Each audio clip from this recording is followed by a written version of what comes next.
Okay, up for today in terms of a watch for an archaeologist, and specifically even a watch for an underwater archaeologist, the Casio Duro MDV106.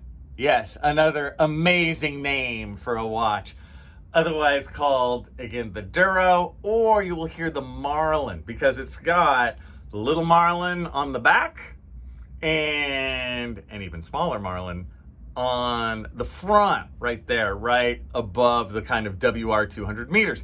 Yes, this is a 200 meter water resistant watch. It is not an ISO certified diver's 200 meter watch, but more on that in a minute. Anyway, I totally dig this watch.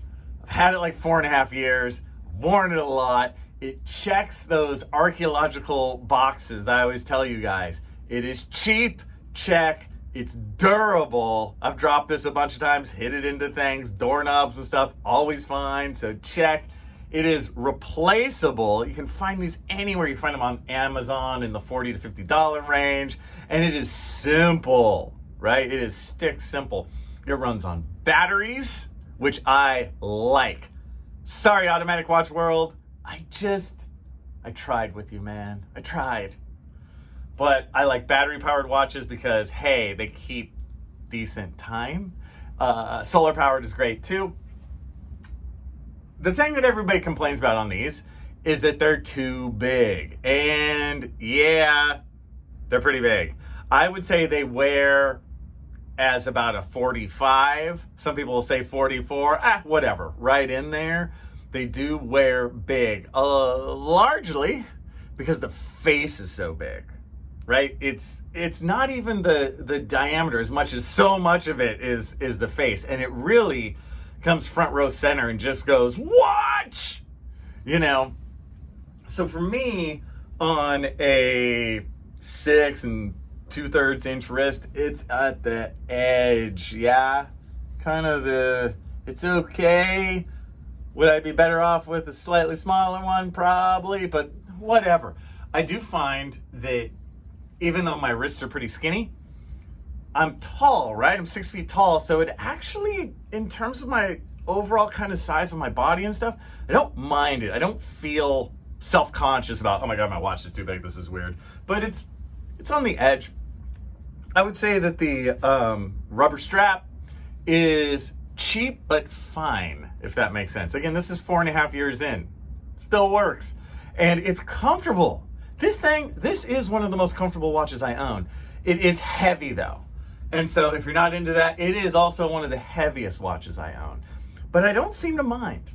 I pick it a lot. I would even say that this watch in Apple Watch world, this, especially if you change out the band for like a leather band or a metal band, this can totally pass as a dress watch because it does have very classic styling, right? If you guys look, it's if you want to knock it again, you can almost be like, it's too classic. It's too normal, right? But I find that day to day, that's a positive. I guess if I could also hit it again, the date window is a little small. Whatever. It kicks ass.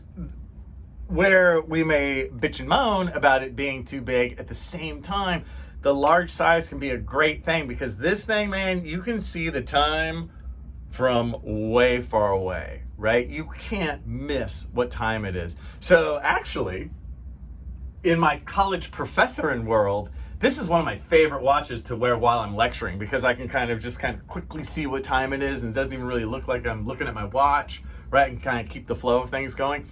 A fantastic watch for that sort of day in, day out kind of thing. Bill Gates is famous for wearing this watch as well, and I totally get it. This seems to me to be a very Bill Gates watch, and I mean that in kind of the most positive sense, I should say. Now, in terms of diving with it, I've dove with this several times. The deepest I went is 85 or 90 feet or something like that. So that's real, right? It counts. And I'm here to tell you guys that this watch totally kicked ass as a dive watch. It was great. I had a little reticence though, because this watch, yes, says 200 meters water resistance, but it does not say Divers 200. Divers 200 is the ISO rated real diver thing, right? Where it's supposed to be used for diving and it's been rated to withstand the whatever. This, I think basically Casio didn't pay to have it rated. I feel like it would have passed with flying colors. I'm always worried about recommending watches that aren't, you know, ISO certified or something like this for diving. I will say, you guys, this is the only watch that I would recommend for diving that is not ISO certified, because it's in its design. It's great for diving. It has the minimum number of spots where water could get in. It just has one screw down crown, right? Old school.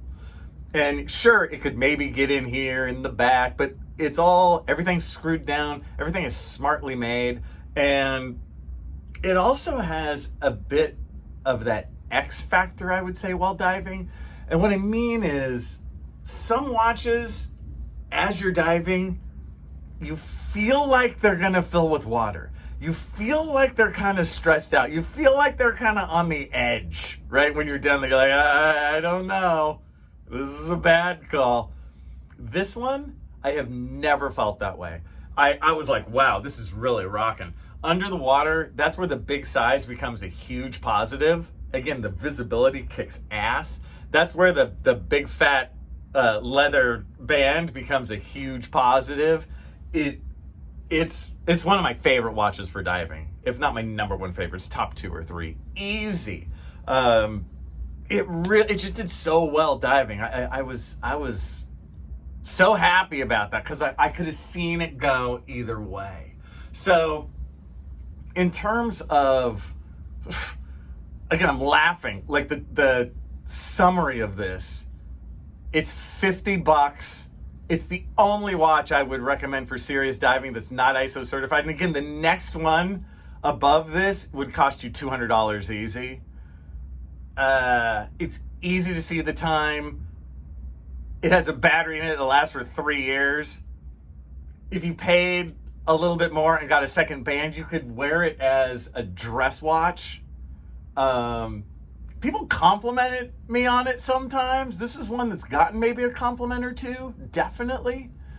So much so that I actually have a second one, and I put a leather band on it. I could show that later to show my point on this. But at the end of the day, I am here to tell you guys, man, the Casio Duro is an obvious choice for people in archaeology, for people who are even in the underwater archaeology world, and for the rest of us who just want to watch that's easy to see, kind of has a little interesting cool factor to it, and in black, it goes with anything black.